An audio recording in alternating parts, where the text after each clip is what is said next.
प्रणाम माताओं। प्रणाम पिताश्री। माताओं, मैं रात दिन आप सबके विषय में ही सोचता रहता हूँ। पुत्र कुमार, जब से तुम नक्षत्र लोक छोड़कर गए हो, हमारा तो जीवन ही व्यर्थ हो गया है। अब तुम्हारे बिना हम जीवन की कल्पना भी नहीं कर सकते। हाँ पुत्र, तुमने हमारे मन में मातृत्व की भावना जगाई है। तुम हमारे प्राण हो कुमार। पुत्र, तुम हमारे साथ नक्षत्र लोक लौट चलो। हाँ पुत्र, तुम्हारे बिना एक क्षण काटना भी असंभव है। तुम्हारे बिना हम शांति से नहीं रह सकते पुत्र। माताओं, अब मेरा नक्षत्र लोक लौटना संभव नहीं है। क्यों पुत्र? क्योंकि मुझे तुम सबको दिए हुए वचन को पूर्ण करने का अवसर शिव कृपा से प्राप्त हुआ है। कैसा वचन? माता, तुम सबकी इच्छा थी ना कि मैं तुमसे प्राप्त अपनी युद्ध विद्या का प्रदर्शन करूं? हाँ हाँ पुत्र, मैंने संसार के कल्याण के लिए अस्त्र उठाने का जो वचन तुम सबको दिया था, अब दुष्ट तारकासुर का संहार कर उस वचन को पूर्ण करूंगा माता। किंतु हमारा क्या होगा पुत्र? हम तुम्हारे बिना कैसे रहेंगी? माता, ये शिक्षा तो आपने ही मुझे दी है कि जब जीवन में निराशा, हताशा छाने लगे, तब अपना मन भक्ति और भावना में लगा देना चाहिए।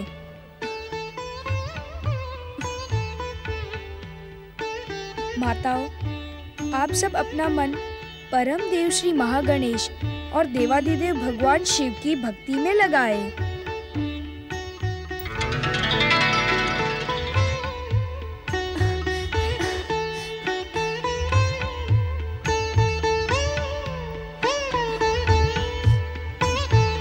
मैं अपनी 6 माताओं का पुत्र हूँ। मेरे यह 6 मुख मेरी बातों का प्रमाण है। षडमुख कुमार कार्तिकेय की जय। षडमुख कुमार कार्तिकेय की जय। षडमुख कुमार कार्तिकेय की जय। षडमुख कुमार कार्तिकेय की जय। षडमुख कुमार कार्तिकेय की जय। षडमुख कुमार कार्तिकेय की जय। षडमुख कुमार कार्तिकेय की जय। षडमुख कुमार कार्तिकेय की जय। षडमुख कुमार कार्तिकेय की जय।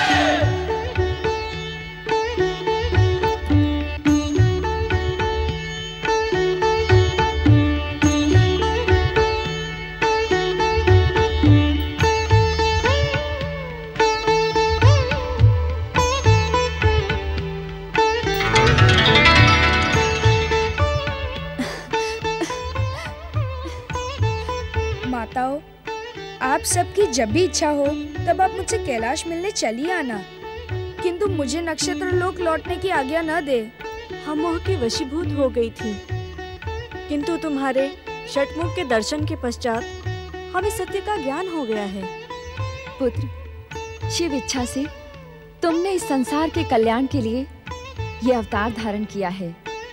हम अपने मोह से तुम्हें विवश नहीं करेंगे। हम तुम्हारा आदेश मानकर अपना भावी जीवन परमदेव श्री महागणेश और देवादिदेव महादेव की भक्ति में लगाएंगी। हमारी शिक्षा और संस्कार से तुम इस संसार के कल्याण के लिए सदा उत्साहित रहो, ये हमारा आशीर्वाद है। दुष्ट शक्तियाँ तुम्हारा नाम सुनकर भय से थर-थर कांपने लगे, ये हमारी शुभकामना है। भोलेनाथ, आपकी महान दया के कारण आज हमने अपने पुत्र कुमार के दिव्य स्वरूप के दर्शन किए हैं। अब हमारा जीवन सफल हो गया। अब हमें आज्ञा दे। तुम सबका कल्याण हो।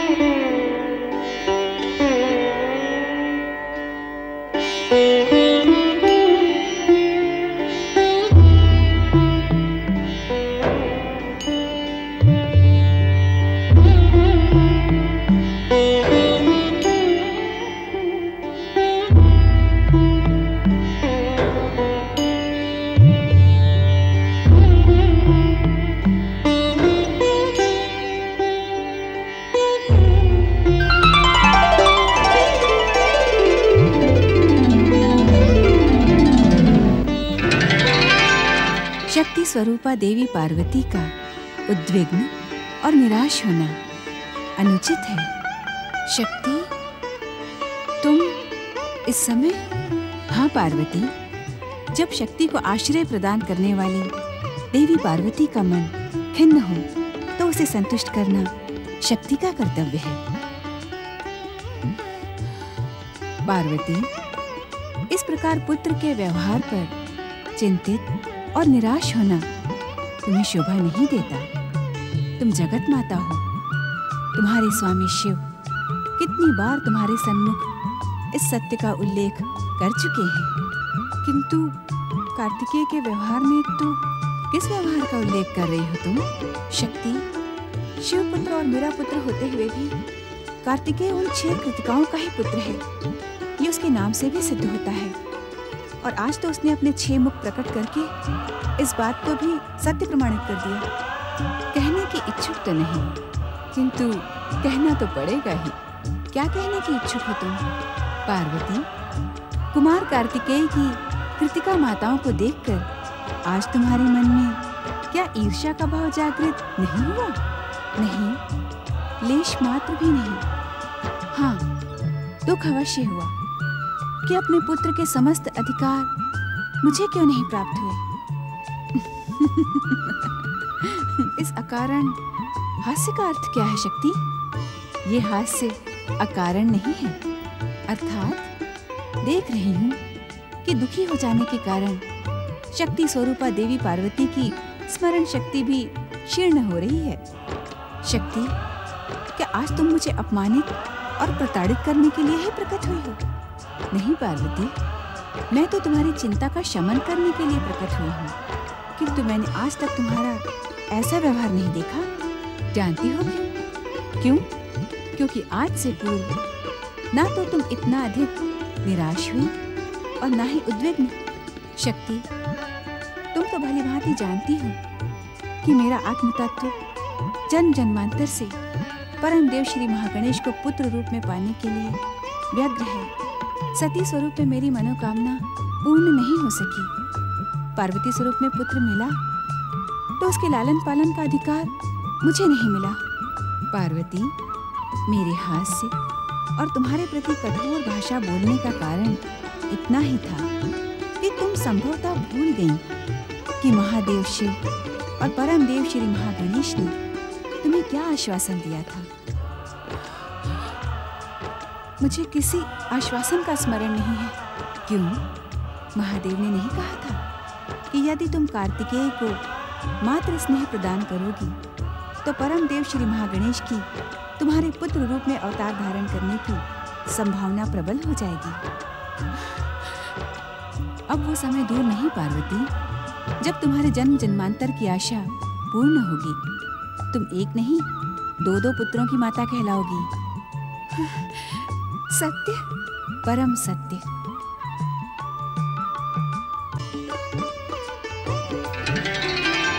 माता, आप अभी जिनसे बात कर रही थी वो कौन थी?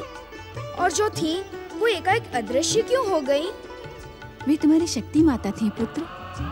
जब भी मैं उद्विग्न हो जाती हूँ तो वे मुझे दर्शन देकर मेरी उद्विग्नता का शमन करती है। तो आप उद्विग्न क्यों हुई थी? क्या मुझसे कोई भूल हो गई है? नहीं पुत्र, तुमसे भूल होने का तो प्रश्न ही नहीं उठता। बालक का मन तो निष्पाप और निस्वार्थ होता है। तो आप उद्विग्न क्यों थी माता? वो कारण अभी तेरे समझने योग्य नहीं है पुत्र। शक्ति माता ने आपकी उद्विग्नता का शमन कर दिया माता? हाँ पुत्र। माता, यदि मेरा मन उद्विग्न होगा तो क्या शक्ति माता मेरी भी उद्विग्नता का शमन करेगी? वे मुझे इसी प्रकार दर्शन देगी? अवश्य पुत्र। शक्ति तो संपूर्ण संसार की माता है। वे अपने किसी भी पुत्र को उद्विग्न और दुखी कैसे देख सकती हैं? उद्विग्न अथवा दुखी होने पर मुझे भी उनका स्मरण करना पड़ेगा। ऐसी स्थिति आएगी ही नहीं पुत्र। पिता शिव और मेरे होते हुए मेरा लाल उद्विग्न और दुखी हो, यह असंभव है। पुत्र कार्तिकेय, सच सच बता, तू मेरा पुत्र है कि उन 6 कृतिका माताओं का? माता, मैं आपका भी पुत्र हूँ और उनका भी। अभी तो आपने कहा कि मैं शक्ति माता का भी पुत्र हूँ। जिस प्रकार शक्ति माता समस्त संसार की माता है, उसी प्रकार मैं आप सब माताओं का भी पुत्र हूँ। मैं आप सबसे समान रूप से स्नेह करता हूँ माता। एक प्रश्न पूछूं माता? अवश्य पुत्र। आप सब भी मुझसे समान रूप से स्नेह करती हो ना? हाँ पुत्र, माता के प्रेम और समर्पण को शब्दों में व्यक्त करना असंभव है। माता, आप मुझे भगवान शिव की कथा सुनाइए ना। सब मुझे शिव पुत्र कहते हैं, पर मैं उनके विषय में कुछ भी नहीं जानता। आप मुझे पिताश्री के विषय में सब कुछ बताएं। शिव कथा सुनने की इच्छा तुम्हारे मन में कैसे जागृत हुई पुत्र? माता, जब मैं नक्षत्र लोक में था, तब मेरी कृतिका माताएं मुझे प्रतिदिन कथा सुनाया करती थी। भगवान शिव के नाम से परिचित होने के पश्चात मेरा मन सदा उनकी कथा सुनने को उत्सुक रहता है। शिव का नाम ही ऐसा है पुत्र। शिव का अर्थ होता है कल्याण। वे हर एक का कल्याण करते हैं। संसार के कल्याण के लिए बड़े से बड़ा त्याग करते हैं। बता पुत्र, कल्याण रूपी शिव की कौन सी कथा सुनेगा?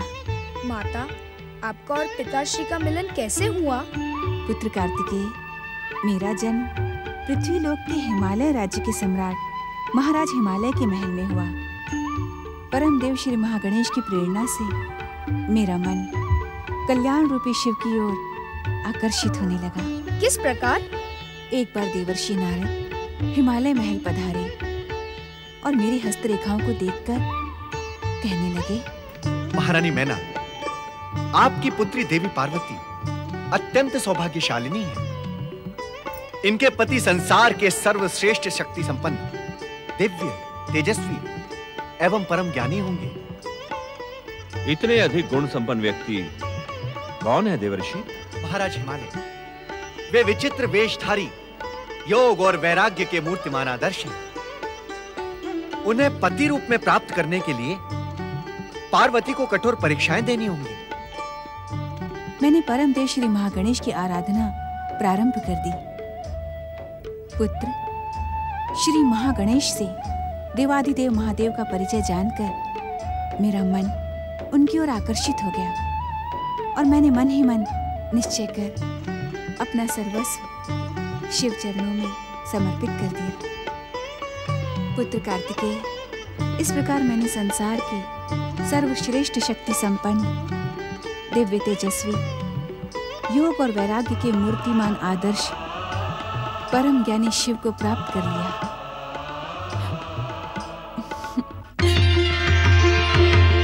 प्रणाम माता।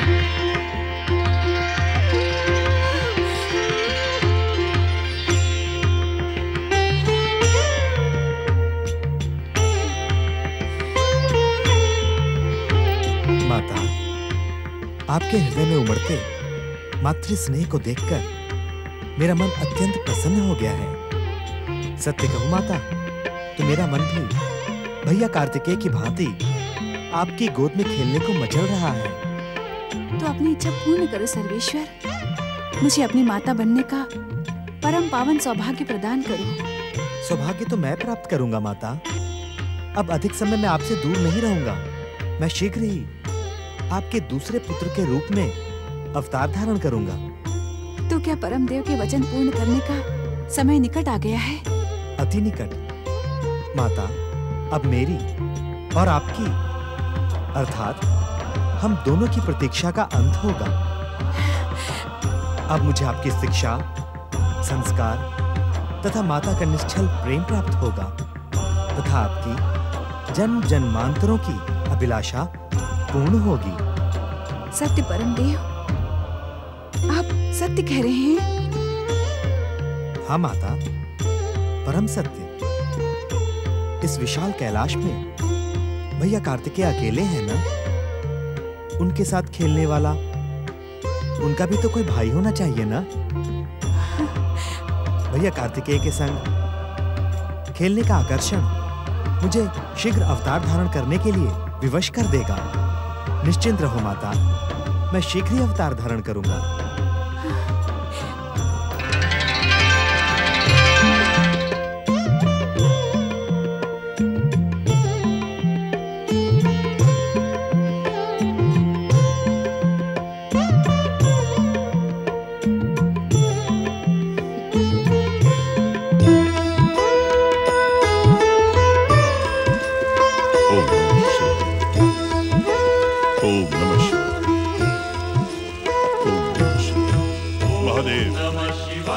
आप दैत्यों के आराध्य हैं, परंतु अभिमानी और हठी दैत्य माता दीति और उसके पौत्र तारकासुर के मन में आपके प्रति भयानक द्वेष। ब्रह्मदेव के वरदान के अनुसार तारकासुर का वध शिव पुत्र कार्तिकेय ही करेगा। इस अप्रिय सत्य को टालने और तारकासुर के कारण सर्वोच्च शिखर पर पहुंची दैत्य जाति के हित के लिए मैं आपसे प्रार्थना करता हूं कि आप दीति और तारकासुर के मन से शिव द्वेष समाप्त करें, जिससे वो दोनों भी मेरे ही समान आपकी भक्ति के लिए प्रस्तुत हो सके और आपकी महान कृपा से तारकासुर क्षमा प्राप्त कर सके। क्षमा, क्षमा तो अब यह संसार दैत्यराज तारकासुर से मांगेगा। दैत्य माता, जिन शक्ति महाशक्तियों ने आपके पौत्र तारकासुर के विरुद्ध षड्यंत्र किया है, वे सब कुछ ही समय के पश्चात आपके चरणों में लौट लौट कर क्षमा याचना करेंगे। पौत्र तारकासुर, मुझे तुम्हारी बातों और विध्वंसक, विस्फोटक, भयानक शक्तियों पर पूर्ण विश्वास है। वो दिन दूर नहीं जब इस संसार की शक्तियां, महाशक्तियां, तीनों लोकों के स्वामी स्वयंभू तारकासुर की जय जयकार करने के लिए विवश हो जाएंगी। स्वयंभू माता, वो कितना सुंदर दिन होगा जब संपूर्ण संसार में एकमात्र दैत्य जाति का साम्राज्य स्थापित होगा और दैत्य माता दीति संपूर्ण संसार की माता के रूप में प्रतिष्ठित हो जाएंगे। वरदानी तारकासुर, क्या तुम अपनी माता वारांगी के इस सुंदर स्वप्न को सत्य करने के लिए इच्छुक नहीं हो? ये आप क्या पूछती हैं दैत्य माता? इस स्वप्न को सत्य करना स्वयंभू तारकासुर का धर्म भी है और निर्धारित कर्तव्य भी। जान सकती हूँ तुम्हारी माता वारांगी के इस सुंदर स्वप्न को सत्य करने के लिए तुमने क्या प्रयास किए हैं? प्रयास तो अनेक किए जा चुके हैं दैत्य माता, किंतु अब प्रतीक्षा है अंतिम प्रयास की। जब शिव पुत्र कार्तिकेय का वध स्वयं तारकासुर स्वयं अपनी विध्वंसक शक्तियों से करेंगे। सत्य है पौत्र तारकासुर।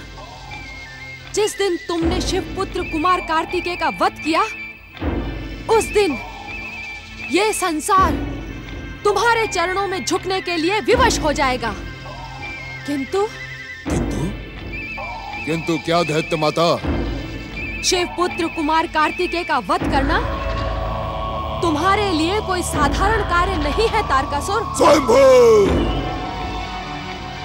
दैत्य माता दीति, आप महाबली तारकासुर का अपमान ही नहीं अपितु घोर अपमान कर रही है, घोर अपमान। ये अपमान नहीं है तारकासुर, अपितु तुम्हारी माता वारांगी के सुंदर स्वप्न को सत्य करने की योजना है। योजना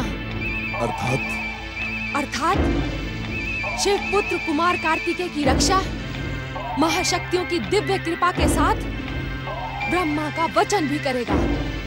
ब्रह्म वाक्य अटल होता है, किंतु तुम्हें मेरे आशीर्वाद और अपनी विध्वंसक शक्तियों की सहायता से ब्रह्म वाक्य मिथ्या सिद्ध कर देना है। आप विश्वास रखें दैत्य माता कि अब इस संसार में ब्रह्म वाक्य मिथ्या होकर ही रहेगा।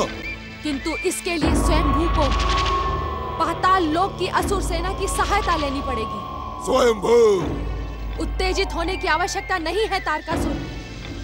तुम पाताल के अंधकार में अचेत पड़ी असुर शक्ति की भयानक शक्तियों से अपरिचित नहीं हो। इस कार्य में दैत्य गुरु तुम्हारा मार्गदर्शन और सहायता करेंगे। ना दैत्य माता ना, मुझे उस पाखंडी शुक्राचार्य पर तनिक भी विश्वास नहीं। दैत्य जाति के हित चिंतन का भ्रम करवाने वाला वो ढोंगी प्रतिदिन शिव आराधना में लीन रहता है। मुझे विश्वास नहीं, कि शिवपुत्र कार्तिकेय के विरुद्ध हमारे इस अभियान में वो हमारी सहायता करेगा दैत्य माता। तुम निश्चिंत रहो तारकासुर, मेरा आदेश दैत्य गुरु शुक्राचार्य को दैत्य जाति की सहायता करने के लिए विवश कर देगा। दैत्य गुरु शुक्राचार्य दैत्य गुरु के कर्तव्य का पालन करें। मेरे पौत्र तारकासुर की सहायता के लिए आप पाताल लोक की असुर सेना का आह्वान करें। आह्वान। तारकासुर, जाओ, शुक्राचार्य को अपनी सहायता के लिए विवश कर दो। ऐसा ही होगा दैत्य माता, ऐसा ही होगा। मैं उस पाखंडी शुक्राचार्य को हमारी सहायता करने के लिए विवश कर दूंगा, और यदि वो ना माना तो स्वयंभू स्वयंभू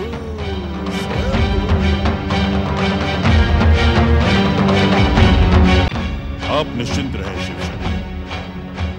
दैत्य गुरु शुक्राचार्य को दैत्य गुरु होने से अधिक अपनी शिव भक्ति का गर्व है। इस संसार की कोई भी शक्ति उसे शिव के विरुद्ध जाने के लिए विवश नहीं कर सकती।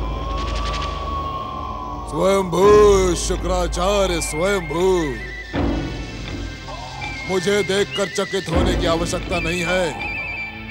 मैं भली भांति जानता हूं कि तुम मुझे पहले ही पाताल में जाकर रहने का परामर्श दे चुके हो, और स्वयंभू इस परामर्श को ठुकरा भी चुके हैं। तो अब तुम यहाँ किस उद्देश्य से प्रकट हुए हो? स्वयंभू, ढोंगी और पाखंडी तो तुम पहले से ही थे, क्या अब तुम मिथ्या वचनी भी हो गए शुक्राचार्य? क्या तुमने दैत्य माता दीदी का आदेश नहीं सुना, अथवा सुनकर भी ना सुनने का भ्रम करवा रहे हो? हाँ तारकासुर। शुक्राचार्य, सत्य को सुनकर उत्तेजित न हो। जो व्यक्ति अपने कुकर्मों और दुष्कर्मों से स्वयं अपनी मृत्यु की ओर बढ़ रहा है, उस पर उत्तेजित होकर हम अपनी उत्तेजना को कष्ट देने के इच्छुक नहीं हैं। शुक्राचार्य, तो अब सत्य को सुनकर तुम उत्तेजित हो गए ना? स्वयंभू, मेरी उत्तेजना तुम्हारे हित में शुभ न होगी शुक्राचार्य। शिव भक्ति करने वाले परिणाम के शुभ अशुभ से भयभीत नहीं होते तारकासुर। मैंने तुम्हारी पितामही और दैत्य माता दीति का आह्वान सुना है, किंतु मैं उनका आदेश मानने के लिए बाध्य नहीं हूँ। इसी कारण कि तुम दैत्य गुरु होते हुए भी दैत्य शत्रु की भूमिका निभा रहे हो, किंतु स्वयंभू तुम्हारे दुष्कर्मों और कुकृत्यों को कदापि क्षमा नहीं करेंगे शुक्राचार्य। अपने कुकृत्यों और दुष्कर्मों के लिए क्षमा की प्रार्थना करो तारकासुर। दैत्य माता दीति के आदेश को ठुकराने और तुम्हारी सहायता न करने का कारण भी सुन लो। स्वयंभू सुनाओ शुक्राचार्य, सुनाओ। आज स्वयंभू तीनों लोकों के स्वामी दैत्यराज तारकासुर स्वयं तुम्हारे पाखंड को सुनने यहाँ आए हैं। सुनाओ शुक्राचार्य। तारकासुर, शिव पुत्र के संहार का विचार तुम्हारे अंत को और अधिक निकट ले आएगा। दैत्य माता दीति के आह्वान को स्वीकार करते हुए यदि हमने पातालवासी असुरों का आह्वान किया, तो वे निर्दोष तुम्हारे साथ साथ शिव पुत्र के हाथों मारे जाएंगे। उनकी हत्या का पाप मुझे लगेगा। स्वयंभू, सत्य क्यों नहीं कहते शुक्राचार्य कि तुम शिवपुत्र और अपने आराध्य शिव के विरुद्ध जाने के ही इच्छुक नहीं हो?